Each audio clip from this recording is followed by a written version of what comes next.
4th, 2022. Bobby, call the roll, please. Cheryl Hentz. Heidi Bassford Kirkhoff. Here.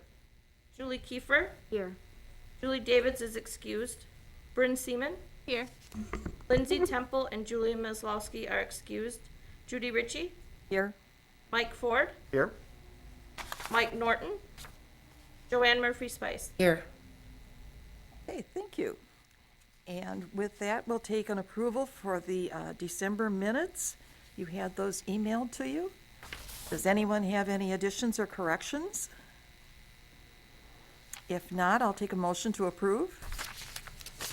I'll move to approve. And a second to that? Second. Okay. All those in favor? Aye. Opposed? Okay. Citizen statements, did you have anyone? I did not. Okay. Actually, I'm going to pass one on that people have sent me the email and everything else for a while.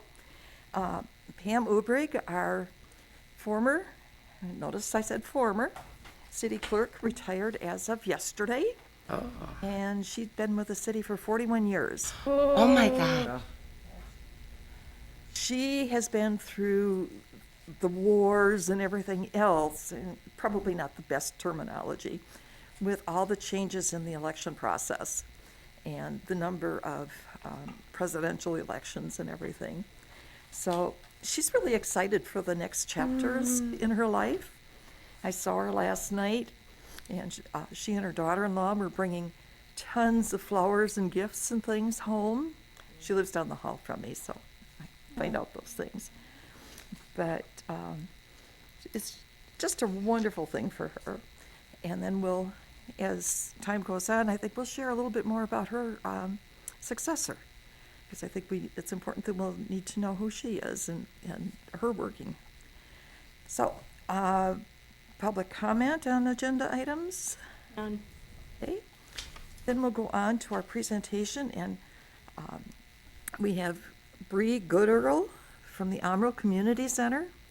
And one of the advantages of the Amro Center is it's intergenerational from the get-go.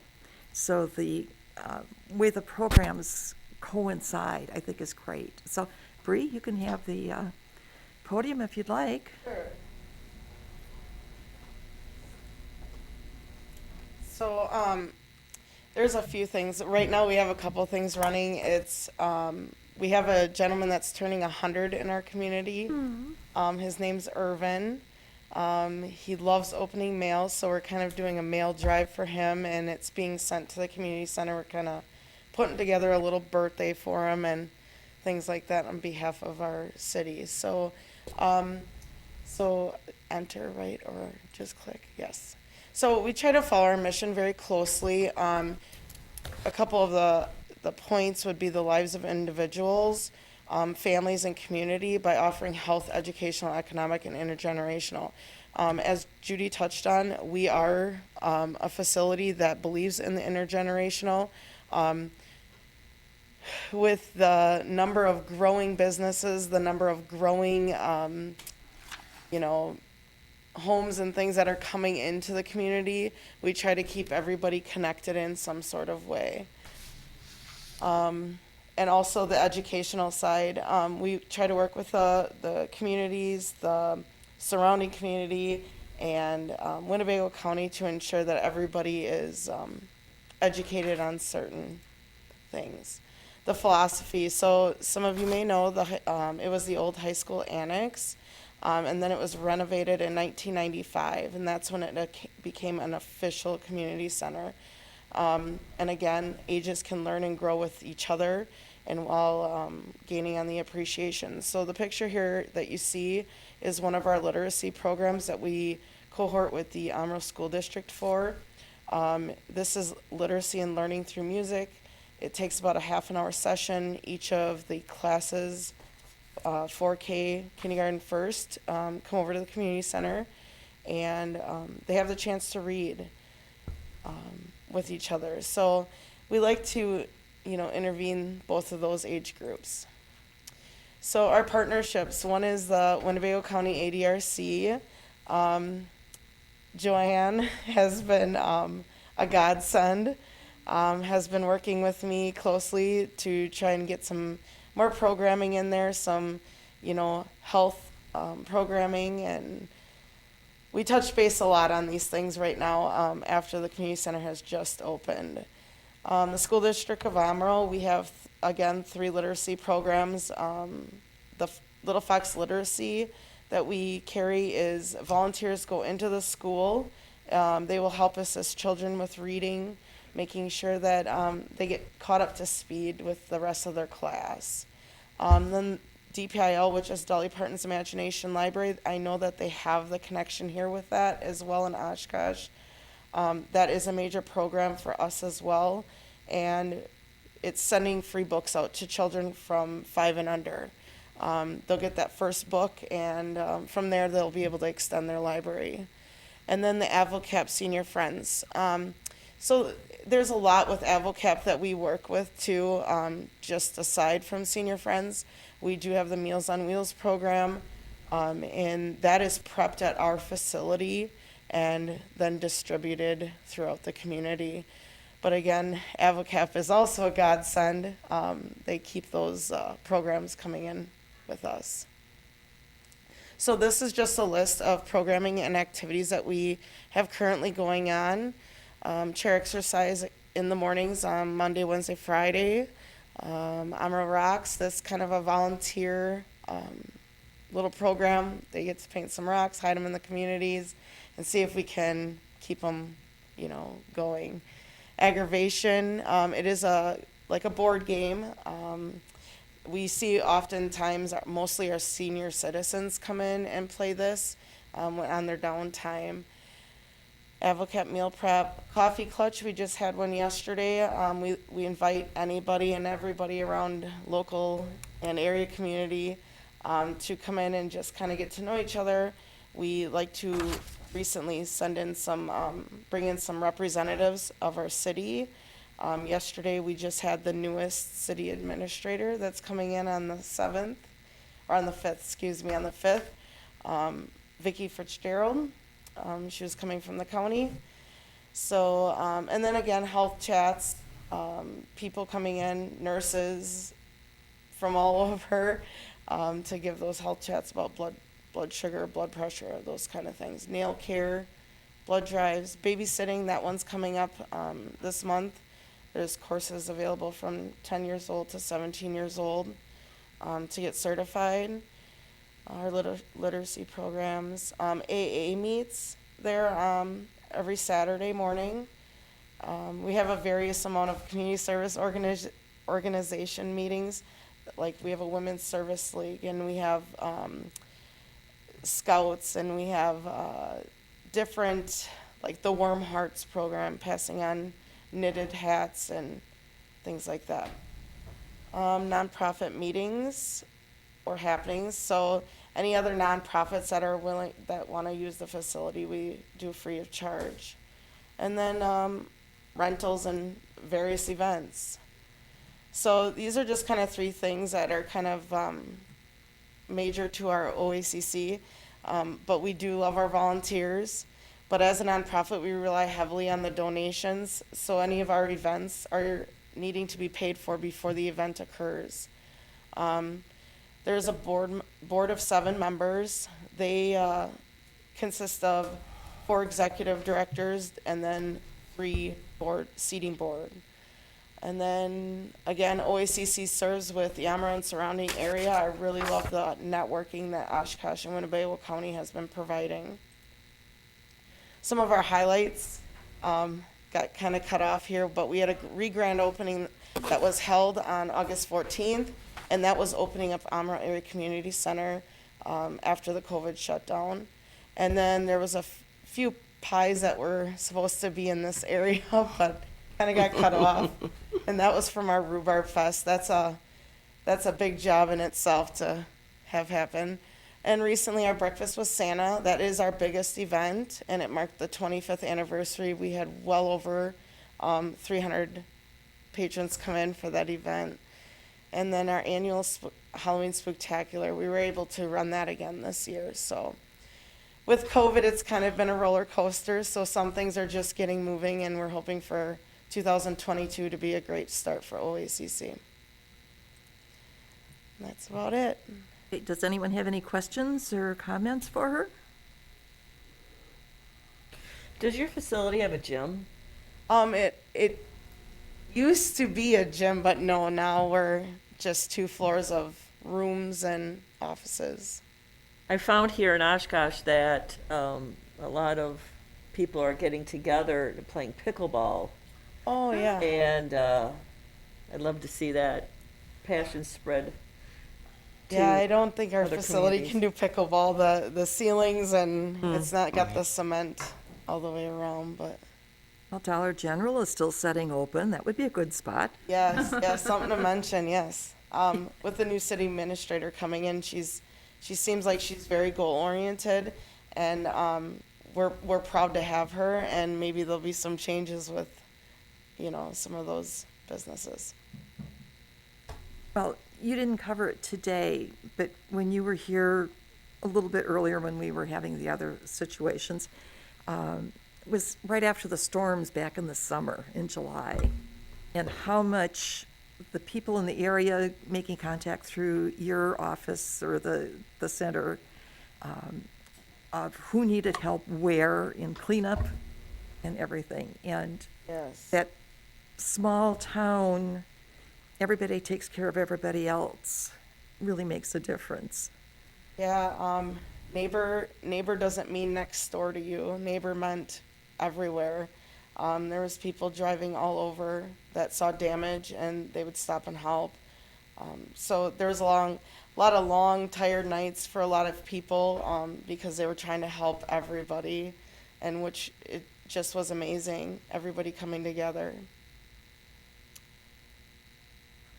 I don't have a question so much as just a remark and a comment to say that I'm so happy to hear the connections are being made too with the county and with Joanne and all the opportunities with senior friends and advocates. It really is amazing to see it thrive and flourish. Well done. Yeah, we're proud. And I love being that advocacy between any other community and any other organization. I take pride in that very much. And, recently we do have the, needy, and we do have the less fortunate and the homeless and things like that. And I was able to assist 2 people just recently that were homeless, and we needed to get to them everything that we could possibly do to help them to get back up on their feet. So that was one of the highlights of my December, to be able to help. I think one of the things that people don't realize is how many of the services we have here in Oshkosh are on a large, very grand scale compared to what is out in Amro. So like Barb Jeffers with her volunteers with the community pantry there and some of the others, it's amazing. It's far different from when I grew up out there. I mean, Yeah. it was neighbors helping neighbors, but it was a totally different. Yeah, recently we, as OACC, we did the 12 days of toiletries, collected well over 150 items, and they're still rolling in. So we worked very closely with the food pantry to get them some more supplies stocked up. So that was a pretty amazing thing as well. I just have a comment too. You went through that stage where you weren't going to maybe be open anymore, and how neat that your community said, no, this is still valuable. And Yep. so now we used to have classes there, then you shut down, now we can have classes again. Yeah, But, yeah. just really neat that your community came together and said, no, this is going to be important to us. And Bree's one of our teachers, actually. Oh, Yeah. So really, really neat. And I'm also impressed that for the size of your community, you have like 300 people come to something. That's cool. Yes, it was a very big event this year. It grew. We were ecstatic. The smiles and the memories that people are going to carry with them from that event is number one. Well, and as a city of Oshkosh resident too, it's mutually beneficial. You have those activities that allows us and our families to be able to go and interact and do those too, and vice versa. So I hope for many, many more years of Yeah, wonderful definitely. growth and prosperity. Okay. Anything else? Okay, well, thank you very much. You're welcome to stay through the rest of the meeting or go on and do your work that is waiting for you. Yes, thank you for having me too. Thank you for Great. coming. Okay. Moving on. Does anyone have any old business? Okay, new business. Scams. Heidi? Yes, I've been doing a bit of research since the last time we had met in regards to scams and the elderly, and I am just blown away at all the different types of scams that are out there. And I'd like to focus on one of them that I have come across, not only in my research, but also personally. And that is somebody calling up saying that they are either from Microsoft or Amazon, and that there's been a charge on their account. And in order to get their money back, they have to either buy gift cards and send them to a certain, they'll call back and then they'll give them the information off the cards, or they'll have them send cash. And we're talking tens of thousands of dollars, or, we're not talking about, a couple $100 here, we're talking several $1,000s. And it's really sad because I had a neighbor contact me and she says, can you do me a favor? And of course, I was always happy to help my friend out. And I say, absolutely, what's going on? And she says, I'm supposed to get this brand new Porsche in my driveway, but I have to go to Walgreens and purchase $500 or $800 worth of gift cards. And I said, oh, my friend, I said, that is a scam. They're ripping you off. And she says, I went to Walgreens and they, they saw that I was buying large amounts and they knew exactly what was going on. And the Walgreens on 9th Avenue would not sell her those cards because they knew this woman was being scammed. Thank goodness. Thank goodness for Walgreens. And so she was asking if I could go to Walgreens and buy these cards for her since they wouldn't sell them to her. And I said, no, I'm not. And then, the people call her back and now they're angry with her because, she's not going to get her car and she's not going to, she's going to get herself into trouble. I mean, they started out very sweet saying that she couldn't be, in her 70s. She sounded like she was in her 40s and how they loved her and everything. And then it turned into where she couldn't get the cards and how they were yelling and swearing at her. It's very sad, and it is going on in our community, and we need to be there to support the older adults to make sure that these things aren't going on, and to keep in communication with your neighbors or family members, and just make sure that they're not getting these phone calls, because once somebody's name gets on a call list, those names get sold to other scammers, and so they're always hit up. They know who they can be successful with and who they can't, and they will constantly sell these lists to each other. So that is the one scam I wanted to touch on this month. Thank you. Does anyone else have any they want to share? I'll just say quickly, at 4 o'clock today, we have Plan Commission, and the purchase of the potential site for the potential day-by-day warming shelter is on the agenda. I know that affects all of our generations here in town, so if you're interested in that, you can attend that virtually. And if it does go through Plan Commission, it'll be January 11th, where it's actually on the council agenda, which you can attend in person. And there's a change in the buying process of, do you want to kind of explain that? Yeah, so initially it was, the idea was that it had to be purchased by the RDA, the Regional Development Authority. And I guess when they went through and looked back at the requirements, they had been purchasing things through the RDA, basically just as a courtesy. It's actually not one of the requirements for the use of the federal money that's being used to purchase the property. So that's why it's being purchased directly by the city using federal CB, the CBDG, that sounds like a club in the 70s in New York, funds.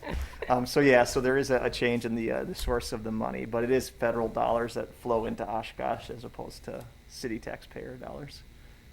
Which puts it pretty much on track for being approved and groundbreaking soon, correct? That seems to be, yeah. I mean, right? We'll see what happens. Obviously, it has to go through those steps of approval. But this will be the first time, as far as I know, that there'll actually be any type of kind of city financial commitment, even though it is federal dollars. So I do think we'll see more engagement with some of the operational questions of day by day moving forward. Okay, thank you. You're welcome. Couple more scams. I have a cousin who watches out for me after I helped him for a number of years with his family. He got an email just before Christmas letting him know that the post office couldn't deliver a package to him, and it was going to be sent back because the shipping address had an error. They were waiting for a payment, and he was to click on a series of links and pay $2.99. Well, he was sure that it was a scam and wanted me to make sure other people knew about it. So I thought that was very nice. I was aware of that particular scam, but he was looking out for me. The other is a gal out in Amro who got an email notification that her package couldn't be delivered due to a need of a signature. And when she clicked on the link, it redirected her and ended up that she was being asked for her name and all that sort of stuff, as well as her bank information, and that she was going to have to pay $2.20. So, again, a scam. And we have to be so careful on those. Yeah, the U.S. Postal Service is not going to send you an email. No.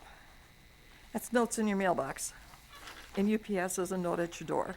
Right. Oh, I'll make a copy of this because that's the only one I've got right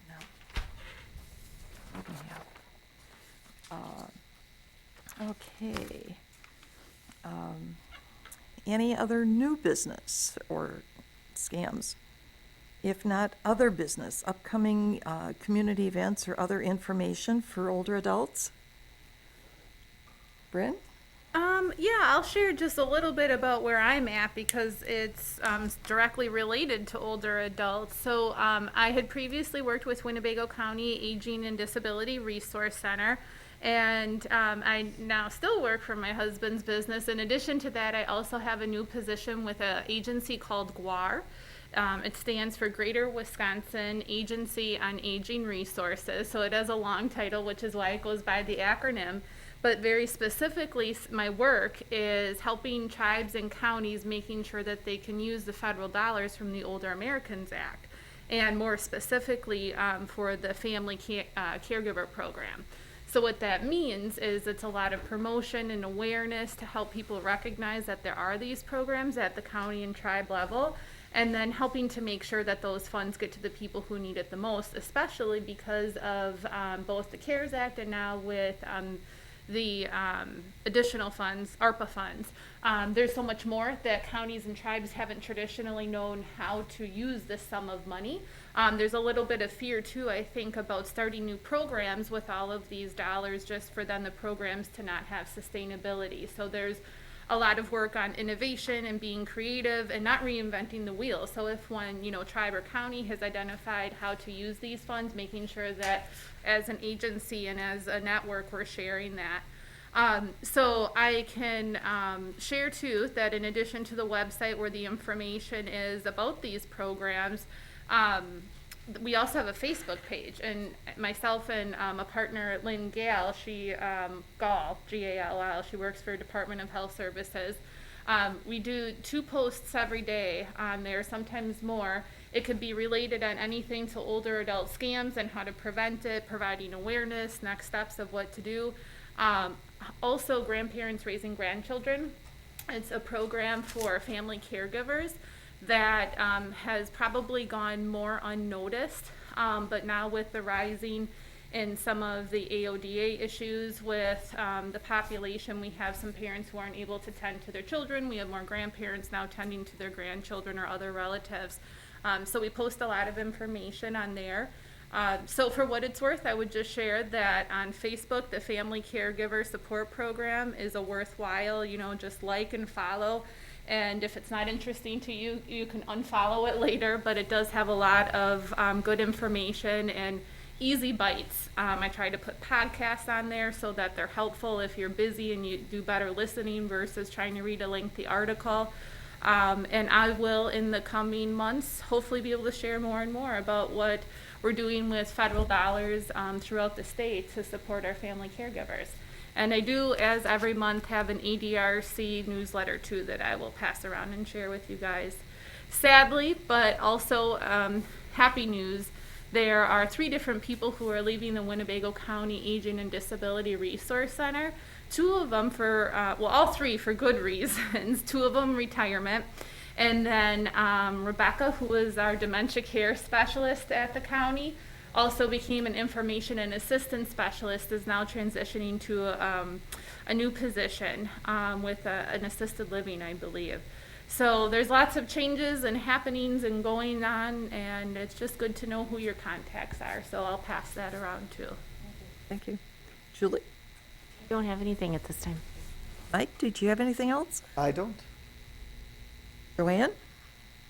As far as classes go, we were hopeful to start some in the winter, but I think with the COVID rising cases and working with seniors, most of the people I'm talking to were like, maybe we better push it back for in-person stuff until spring.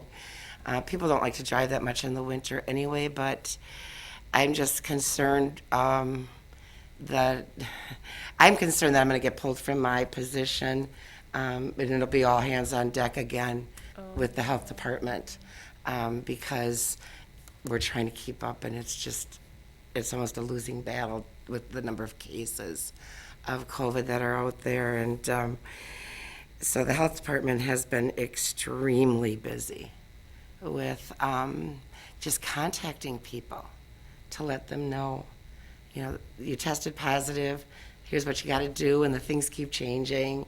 And so there's lots of questions.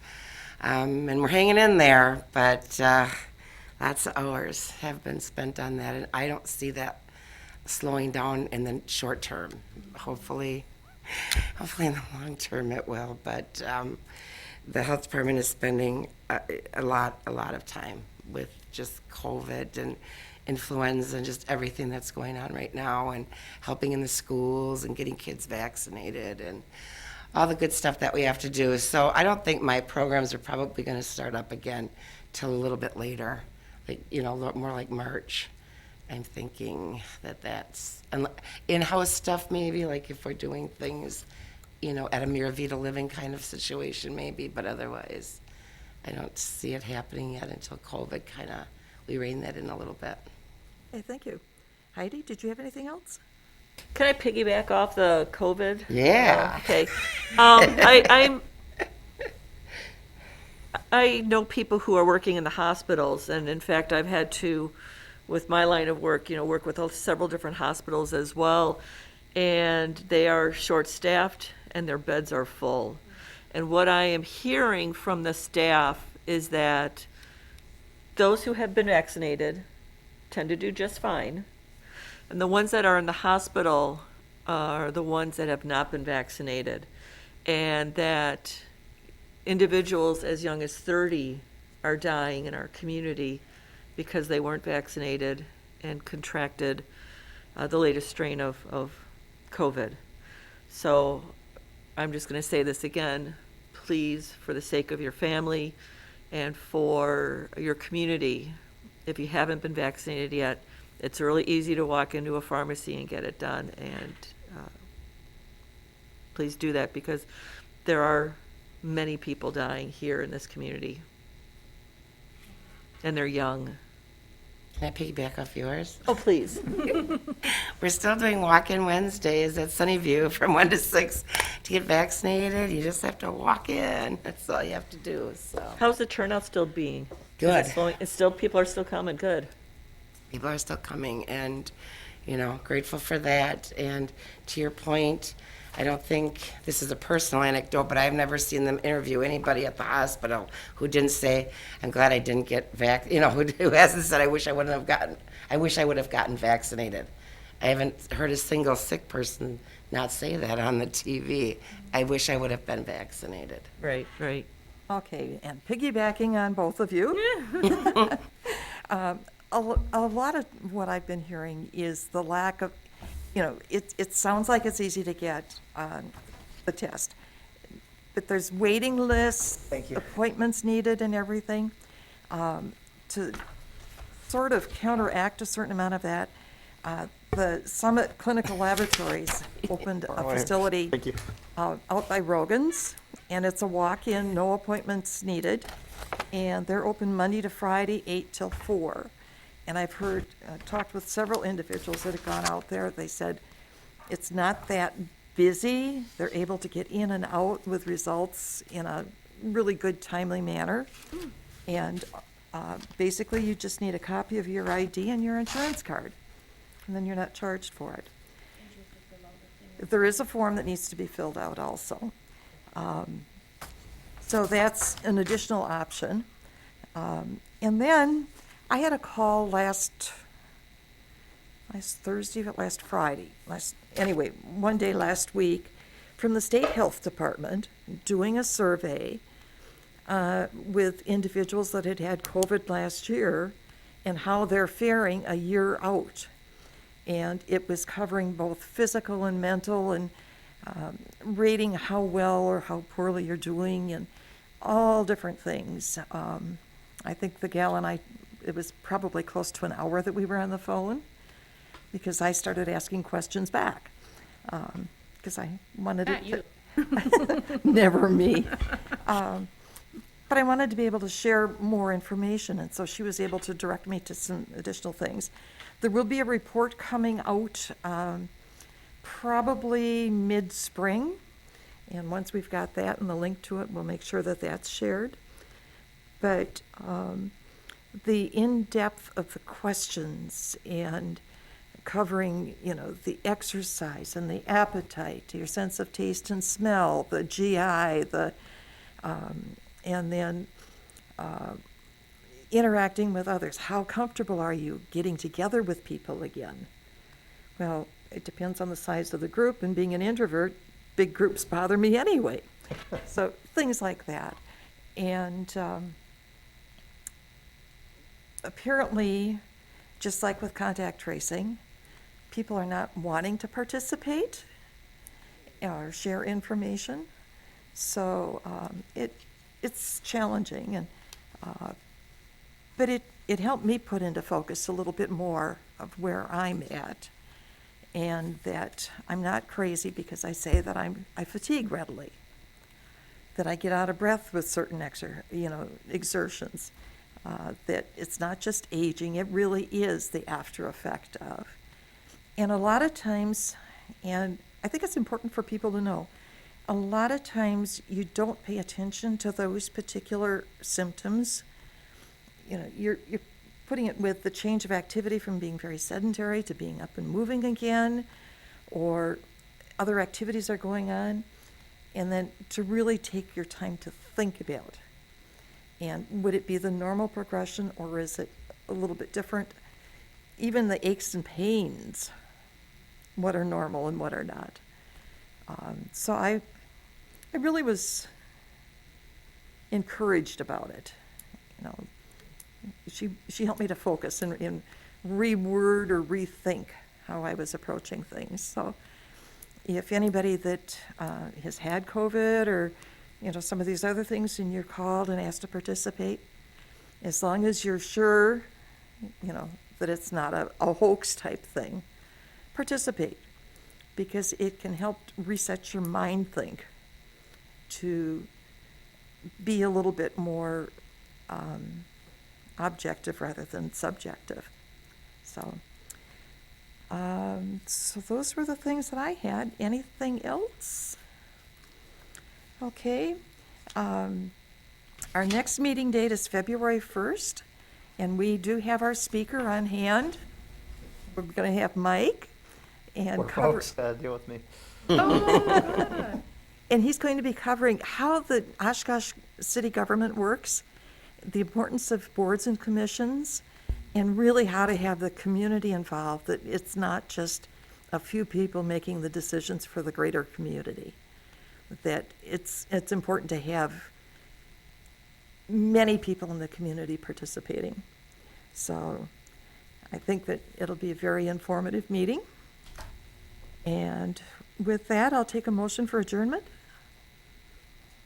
So moved? I'll second. All those in favor? Aye. Aye. Well, thank you, everyone, and we'll see you next month. Thanks, Judy. Ew.